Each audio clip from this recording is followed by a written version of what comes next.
Yo, yo, yo. What's good? What's good? It's Stormy B Man, and I am back. Welcoming you to the Tuesday Tussle for this Tuesday, January 20th, 2026. We're calling this episode The Significance of a Stable Psyche. Yeah. You know, we've been seeing a lot of instability when it comes to the sport of boxing. instability when it comes to our society. So once again, the message is adjoining, huh? We are talking about boxing. We're talking about real life. And the principles of what I speak about this evening will apply toward both. But primarily the focus is on boxing because that's the sport that we cover here on the channel. But it can't be helped but to notice what's going on around us. Yeah, and it's even affecting the participants of the sport of boxing. So that's what our subject is this evening. As we get ready to cook on that, I want to say welcome everybody. Hope that you had a wonderful day. If not, I hope that it gets better because the sun, though it has set where I am, the day is not done yet. There is still time for things to turn around. Yeah.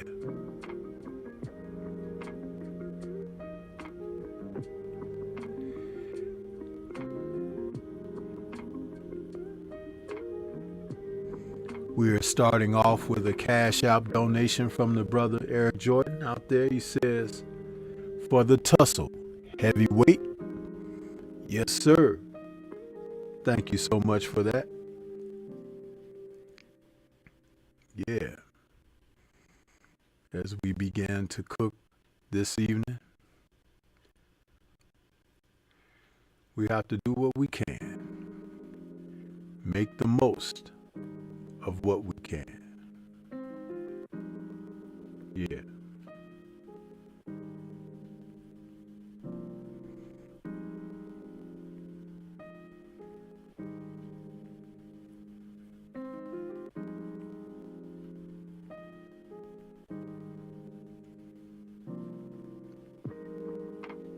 So, family, talking about the significance of a stable psyche.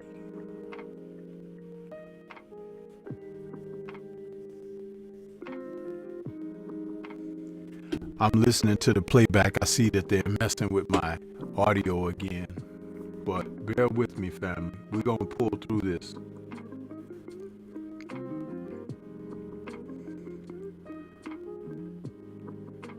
Yeah, my stream health is saying that everything is excellent. But yet and still they do these kind of things and they play these kind of games.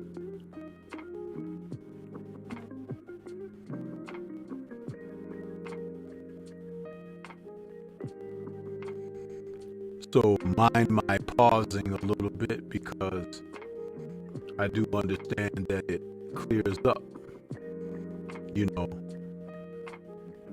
it's not 100% consistent, but they do this because they're hoping my audience will leave me, you know? It's interesting. You probably don't think that they would think and work like that, but they do. They do. Yeah. See how it's smooth now? Yeah, just like that.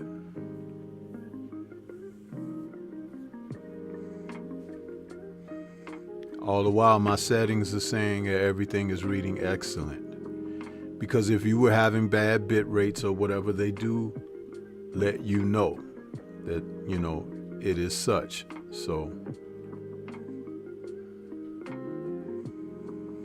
and ever since I made an adjustment on my bit rates a couple of weeks ago, there has really not been an issue in my studio. So, but welcome everybody. Listen, I got a little bit of something I want to share with you. Because it goes right along with what we're talking about this evening as the subject.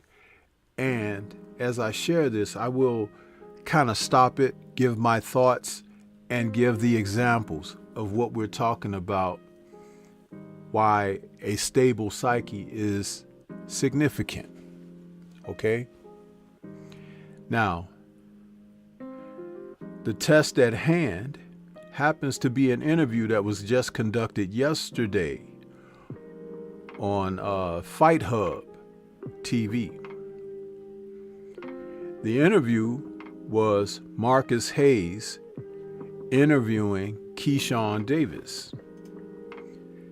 And as they were speaking, Marcus Hayes was trying to, you could see he was very guarded in what he was saying to Keyshawn. And Keyshawn, who started off trying to give the impression that he was relaxed, but he was far from that. He was fidgeting, he was rocking back in his seating, he was leaning forward, he was kind of a little bit erratic, almost like he had some kind of an issue of just sitting still, being calm. I guess nobody ever told him that you could sit there and fold your hands and cross your legs if you choose to cross your legs, and just allow yourself to be in a peaceful state. But he was far from that, which is a cause for concern. Your body language and body activity and actions, gestures, are always being read by people who are quick studies of it. This is something that younger people don't know, and they haven't learned unless they've been taught. But there's a certain thing called decorum and etiquette, you see.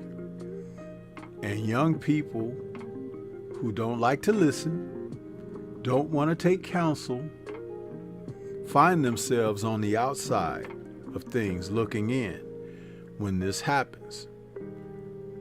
So we're gonna review this a little bit this evening.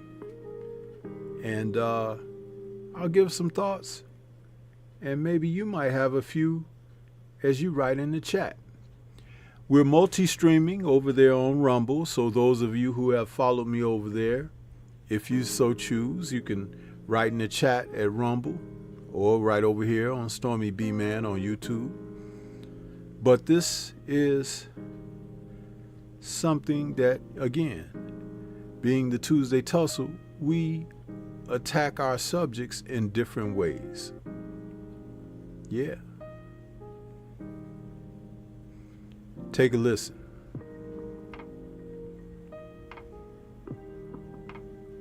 Keyshawn, I want to get your opinion. There was just a fight announced, kind of surprising to some people, not to others. Mario Barrios, Ryan Garcia. What chance do you give Ryan Garcia to become a legitimate champion in the fight game? Shit, bro. You think Mario Barrios is better than Rolly? It depends at what. I think that all around, Rolly's a better fighter than he gets credit for being. Yeah.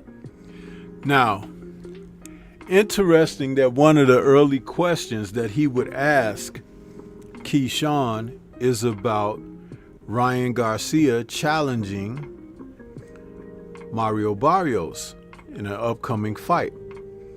Now, we know that Ryan just challenged Rolly last summer, where Marcus Hayes didn't ask him what he thought about Ryan's performance against Rolly. He asked him what he thought of his opportunity against Mario. But what the real question should have been, you see how these guys are shills for these subjects that they engage with? He should have been asking Keyshawn, do you think that Ryan should have been able to leapfrog over other contenders and be able to challenge Mario Barrios for his title when he just had a title shot last year in his last fight where he lost including being dropped against Rolly Romero. Your thoughts about that? Do you see? Both men are way out of the league and the realm of what they should be discussing.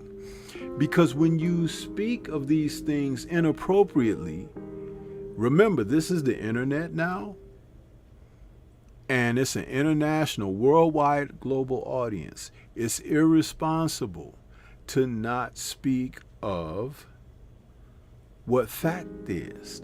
Fact over feelings. We're not talking about how do you feel about this? What do you think about what has transpired? Is it fair? A perfect lead-up question. Do you think there should be something done about this so it doesn't continue to take away from fighters who have toiled and put themselves in a position for their opportunity? What's wrong with that? You see, by not doing that, you give this man, this young man, Keyshawn, who has violated him with the sport within his own actions, you give him a pass because he's not having to think about accountability and responsibility.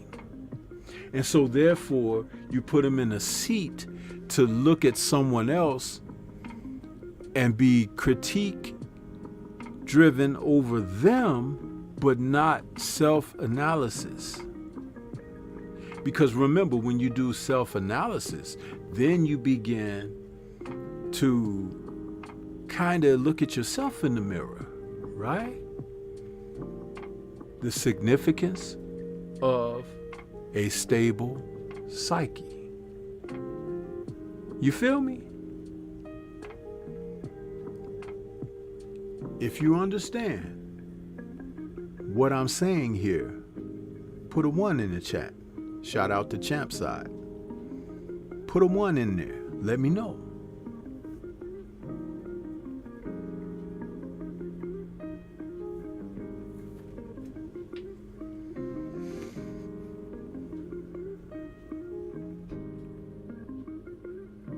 I got you, family. Thank you. Now let's listen to Keyshawn's follow-up, because this is good stuff here. This is good stuff. And I'm not trying to pull anybody down. I'm trying to get you to look at things the proper way, because it will help you be more clear with discernment over what you're experiencing here. Hell yeah, me too. His power is crazy.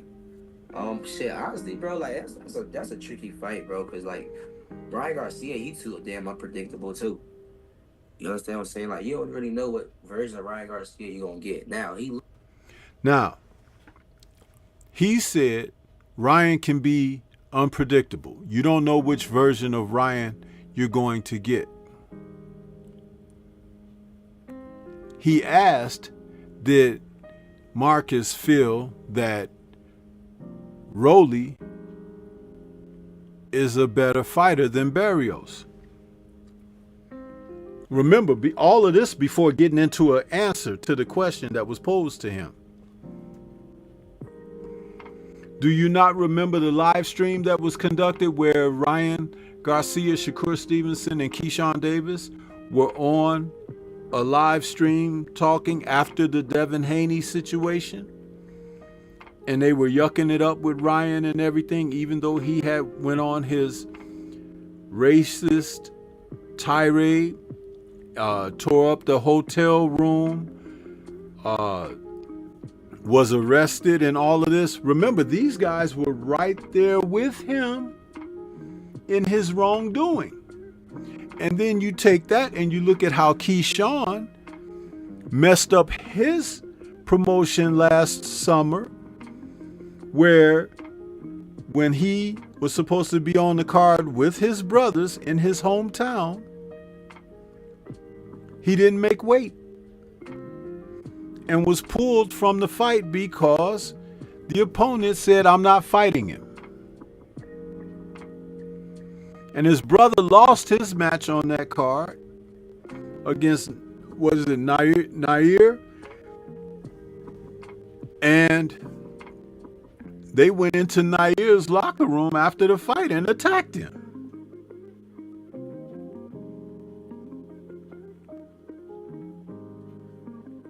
You see, notice Marcus Hayes didn't say anything about any of this stuff to really bring it home and see if he is ready to really put those things behind him and go move forward, but by having accountability in what he did. He's talking to him like they talked to Ryan when Ryan was approaching his match against Rolly, as if Ryan had done any wrong. He hadn't done anything.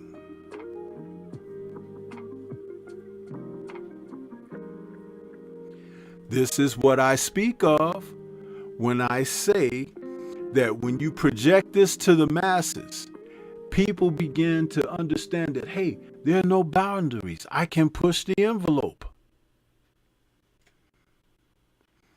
You should not be allowed to walk into the church house in a thong, with breasts hanging out. And men shouldn't be able to come in all lathered up in baby oil and wearing Speedos, It's inappropriate.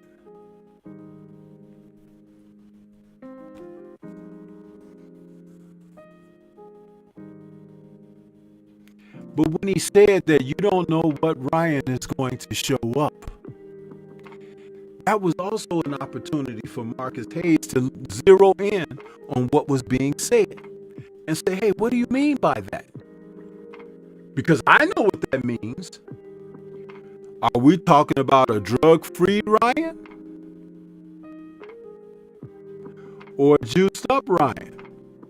Because if we're talking about the juiced-up Ryan, we're talking about someone who has erratic behavior, is subjected to outbursts, fits of roid rage, and aggression. And in a fight, that can serve him well to the degree that it can be used as an advantage. Where was that aggression against Rolly?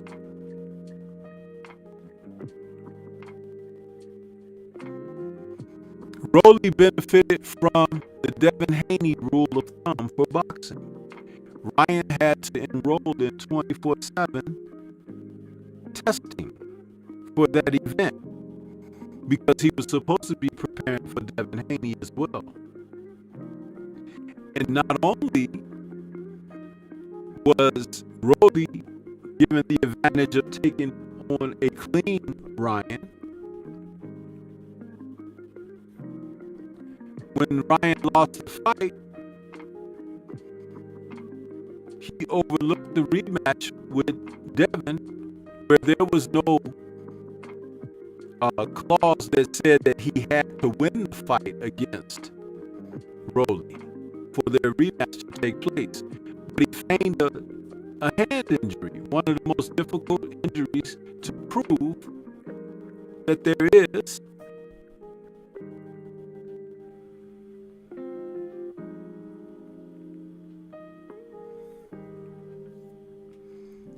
And so when he announced that he was getting surgery, drug testing stopped, people.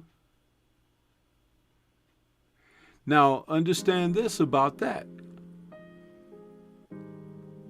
He laid off for almost a year again, right? But as he returns to the ring, he's getting a shot against another champion. The fight against Rolly was for a WBO belt.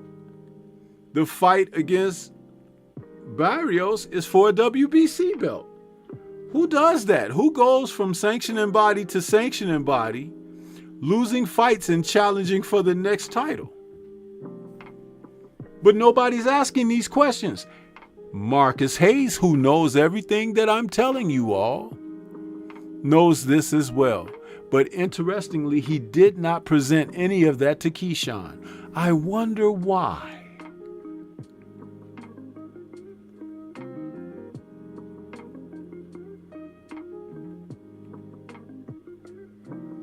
Salute to my brother, Drew Titan, in the building with all his channels. Yeah.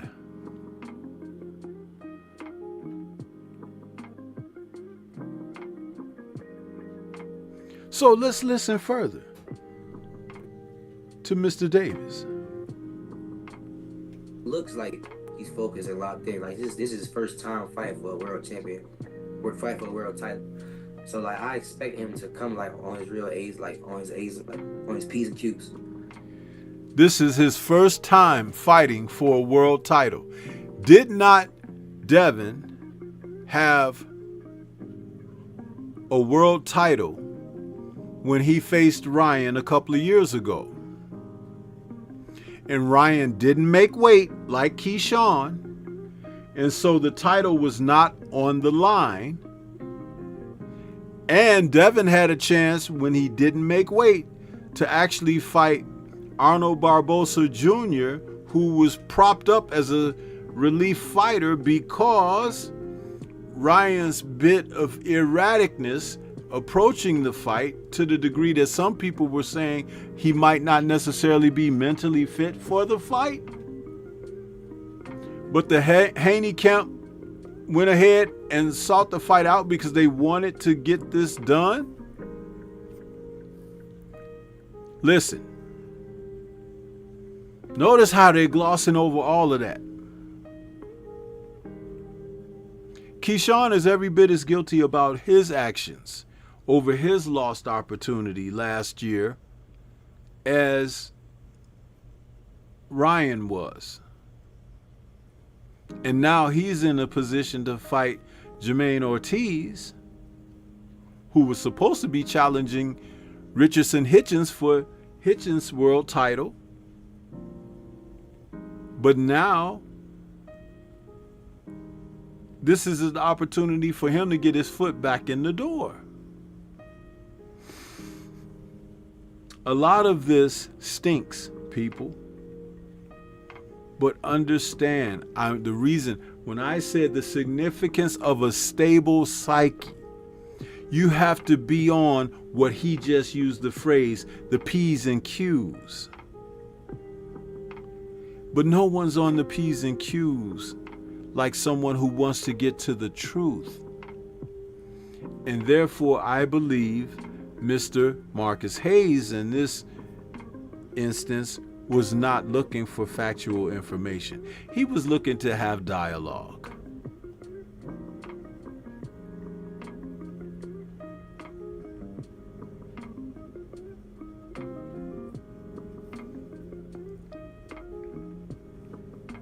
You know what I'm saying?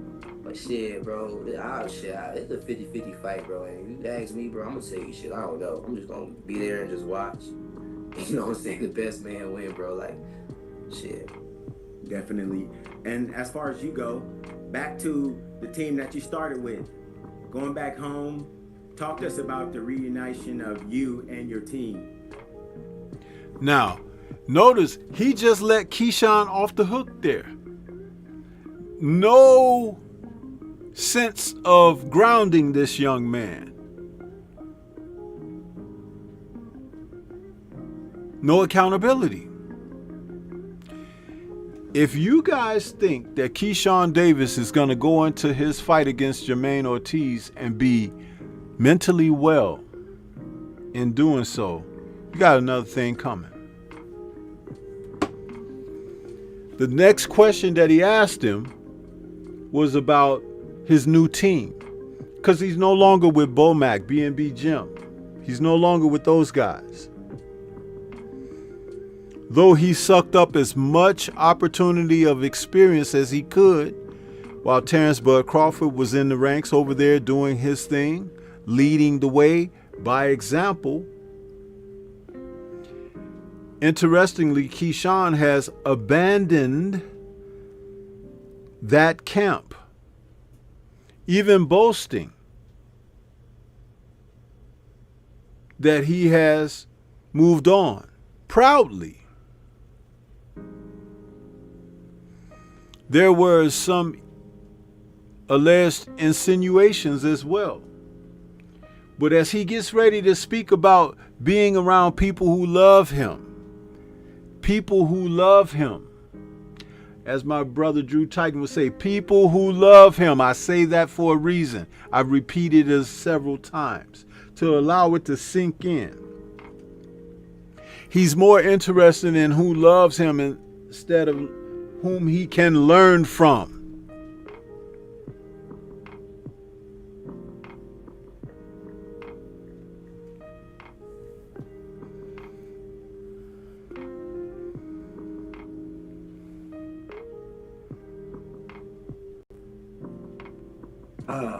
My team, man. I love my team. I love my boys, man. My guys, man. Like, these people I've been with for all my life, bro. Like, these people I've been with as an amateur, traveling on the road as amateurs. We all amateurs.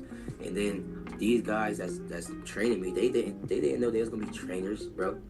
Like, they didn't know that. Like, the cards just got dealt and they just became trainers. And now they've been training for a very long time before I even accepted them to come onto my team. You know what I'm saying? So it's like, bro, like, these people is family that I'm with, you know? Like, these people, even after the fight, we're going to be going out to eat. We're going to be watching NBA basketball games with. I'm going to be over their house holding their kids.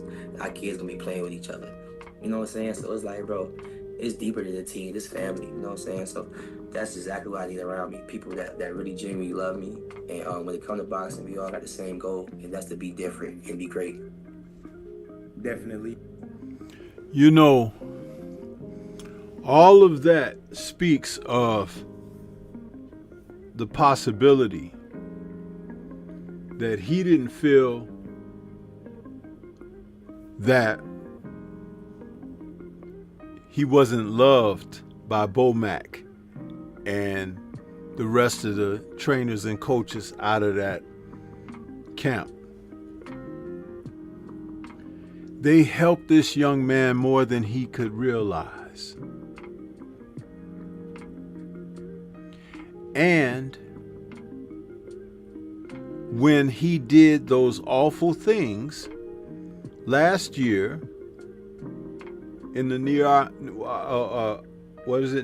Albright fight, where they went into the man's locker room and attacked him and everything, it was Terrence Bud Crawford and a couple of the other men from the camp that went in there and apologized and make sure that Albright was okay. In other words, we don't condone this behavior and these actions that took place. So we're here to check on you, good brother. Do you guys realize that Keyshawn still hasn't apologized? Now, he said some things that could seem like an apology, but it was really not. And the things that he did say when he finally spoke on it, it was many months later. Months later. But he made certain to let the world know that he wasn't with the B&B camp anymore, right? You see, accountability. This is another example of why the significance of a stable psyche is important in boxing, the sport where you get punched in the head for a living and you lose brain cells, huh?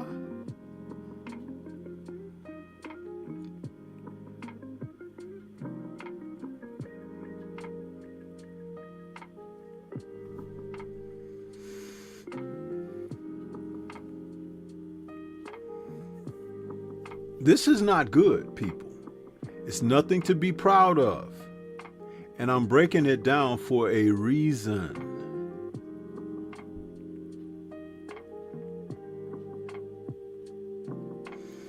Salute to EJ over there and Rumble saying, like history says, you match the complexion, you get more chances. But real fighters that gets it out of the mud gets froze out or screwed. That is rightfully the one that should have had the opportunity. Appreciate your donation over there, brother. Ravens Nation says these new age dudes need Jesus himself. Society, brother, society. Did I not say in the opening portion of this show, it's a direct reflection of where our society finds itself presently. You see, people are just acting out on impulse now. Impulse gives bad impression. Discipline is a significant part of one's existence. To have discipline, reservation, to be able to hold back.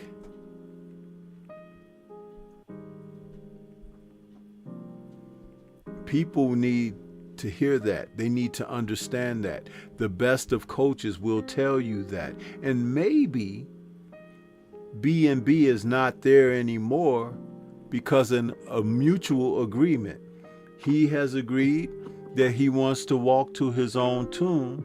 They have agreed to release him into his path, that he find his way, because they're going in a different direction.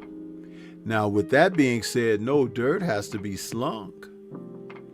But the mere fact that this young man is doubling down on people who have shown him love, that he's known all his life, and they never planned to be trainers or whatever, but they play with one another's kids and all of this. If family is what you need, young man, maybe that should be your focus.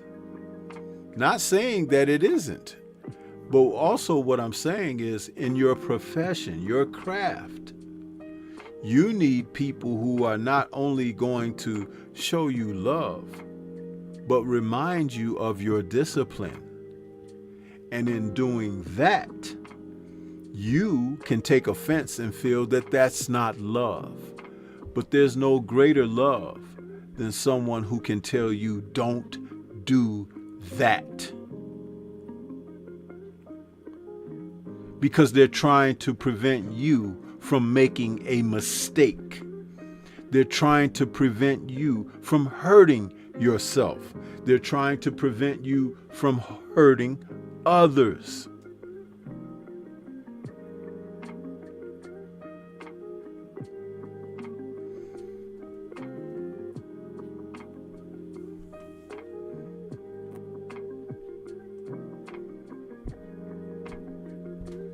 And we all know you from the previous team, Bomat, B&B Boxing, Terrence Crawford, Steve Nelson, all the good people from up there in Omaha, obviously making a change. I watched the interview with you a couple of days ago, and there was some startling revelations that made me wonder. You talked about the drinking during the camp in preparation for Baranchek. Is that correct? Or was that misquoted? Honestly, bro, I made a big mistake talking about my damn personal life because people don't care. People really do not care about, what I was doing or fucking what I should have done personally. You know what I'm saying? So I'm gonna just say it on record too. I should not even put that out there because now people talking about, oh, you lying. Fuck it, I'm like whatever, bro. You know what I'm saying? So y'all just take it for what it is. And I'm happy. Listen, the mere fact that the young man can't even conduct himself without being profane and rude, he's sitting there. I can't show the video, but I'm playing the audio.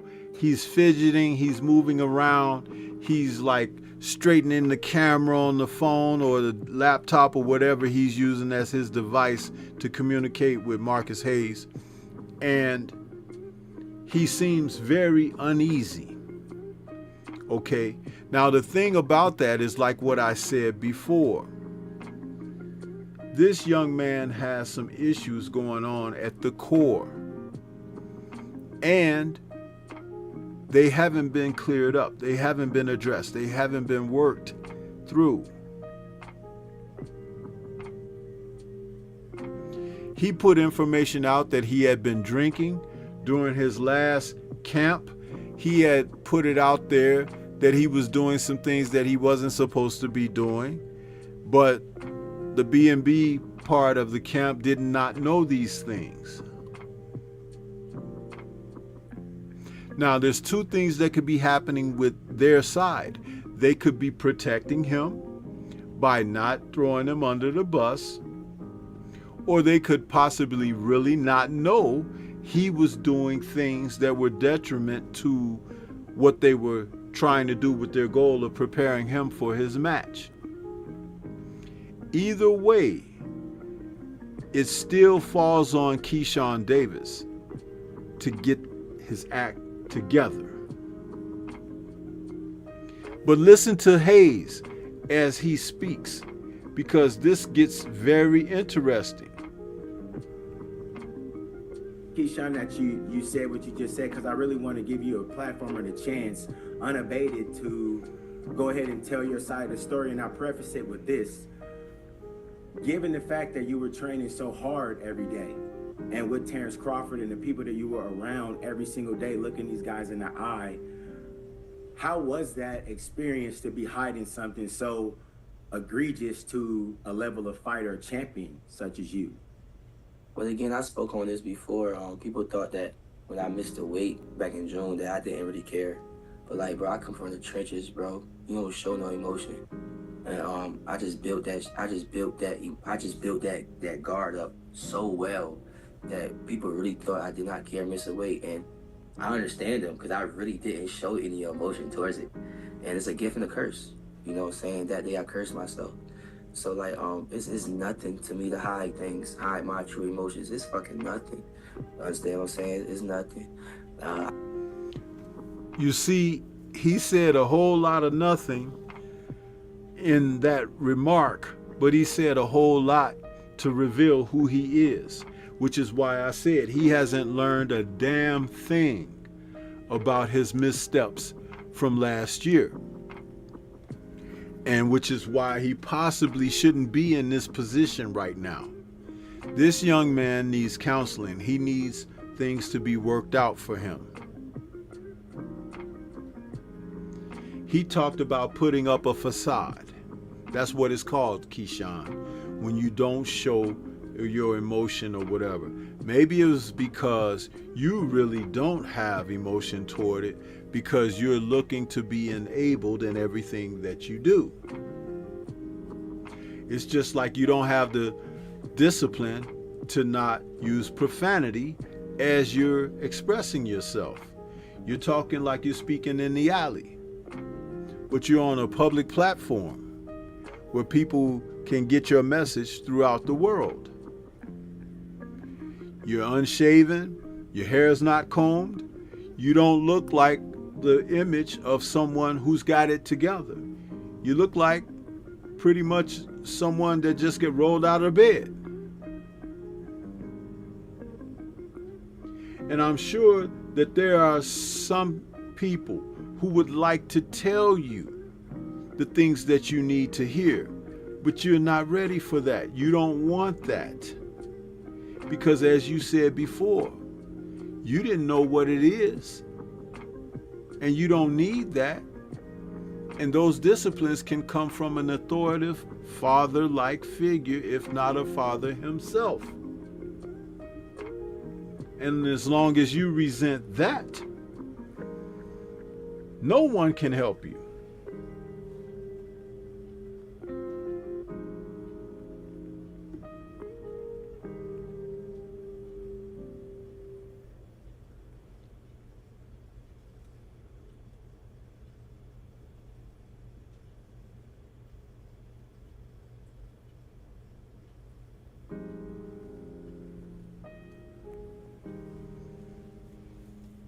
See, it's important.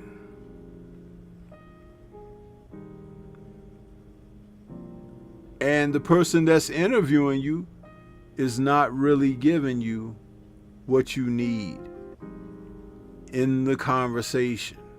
Because there's a way to lead you in a proper area and draw you back in and on course, young man.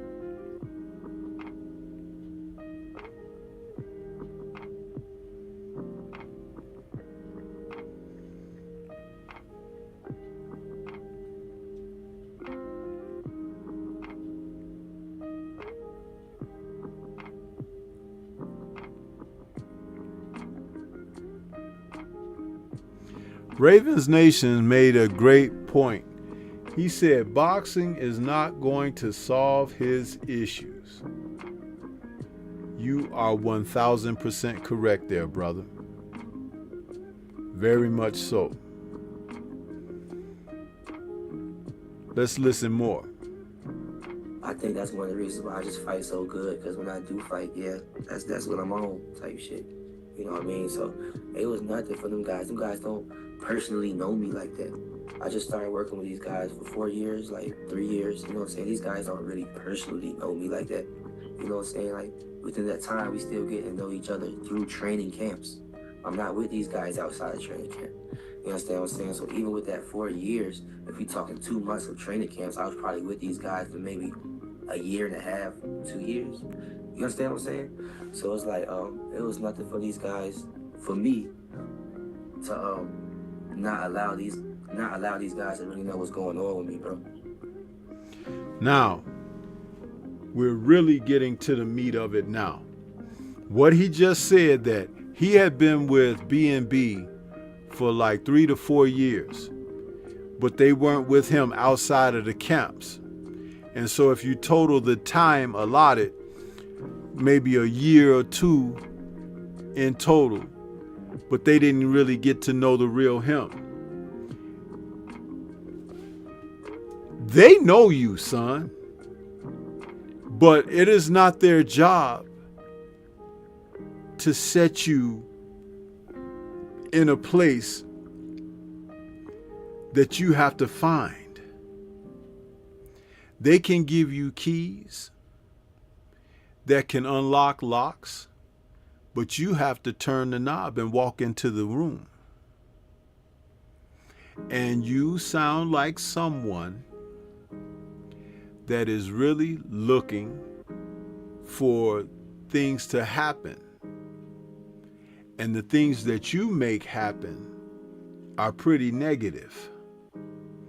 No guidance, no authoritative figure, no one to put the demand on you for excellence, to be a better man.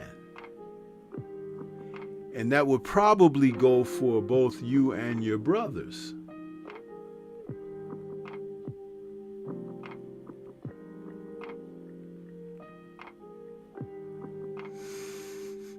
But see, this is something, it's very difficult because people are ornery. They don't want to listen to wise counsel. You're born into this existence thinking that you know better than everyone else.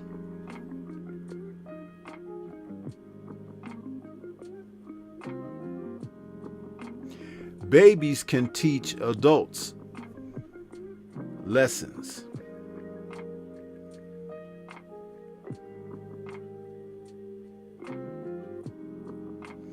There is no rule book that has come into existence for how to care for a baby. When a baby cries, you have to learn what the crying means. Babies can cry out for a number of reasons. Sometimes it could be because they're hungry, they're uncomfortable, they feel abandoned, they're in pain. It can be an expression because they learn their voice, they learn that the sound that comes from them can create activity around them.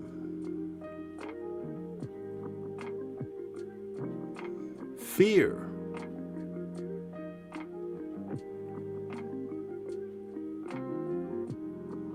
There are various reasons, and parents have to learn that.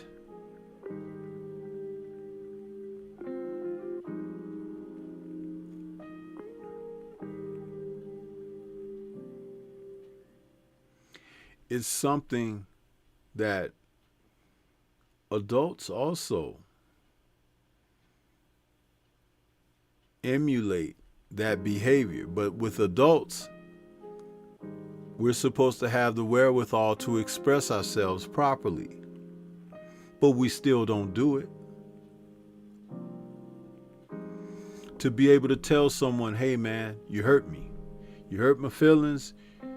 I'm in distress. I need assistance. You have to articulate your thoughts. You're not supposed to just go into a rage and start breaking and smashing things.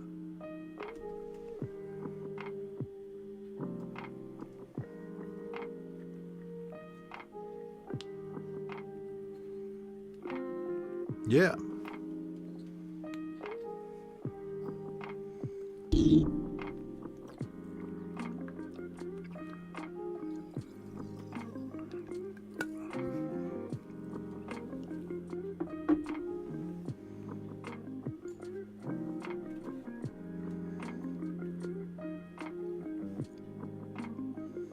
There's a reason that I picked this for my subject, because there's a lot to break down here.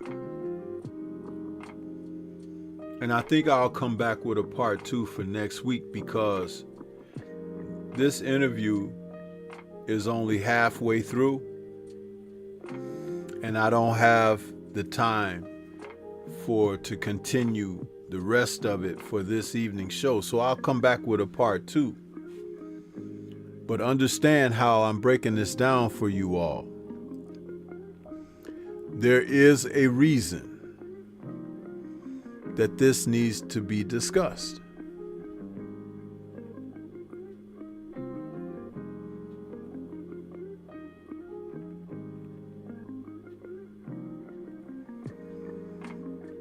The significance of a stable psyche.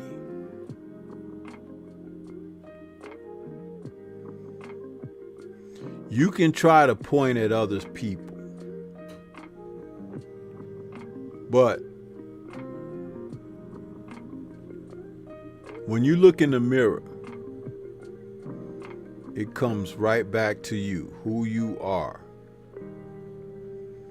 And it's important for people to recognize their shortcomings, because that's the beginning of having an opportunity to correct some things. If you feel that you don't need to correct anything,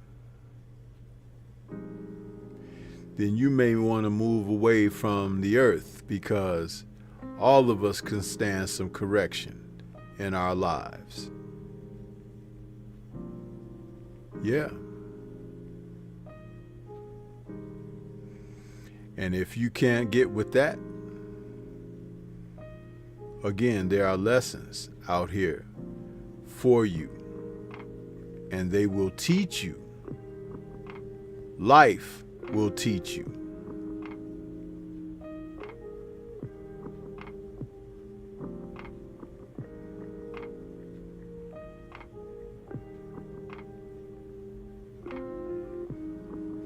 This is Stormy B-Man.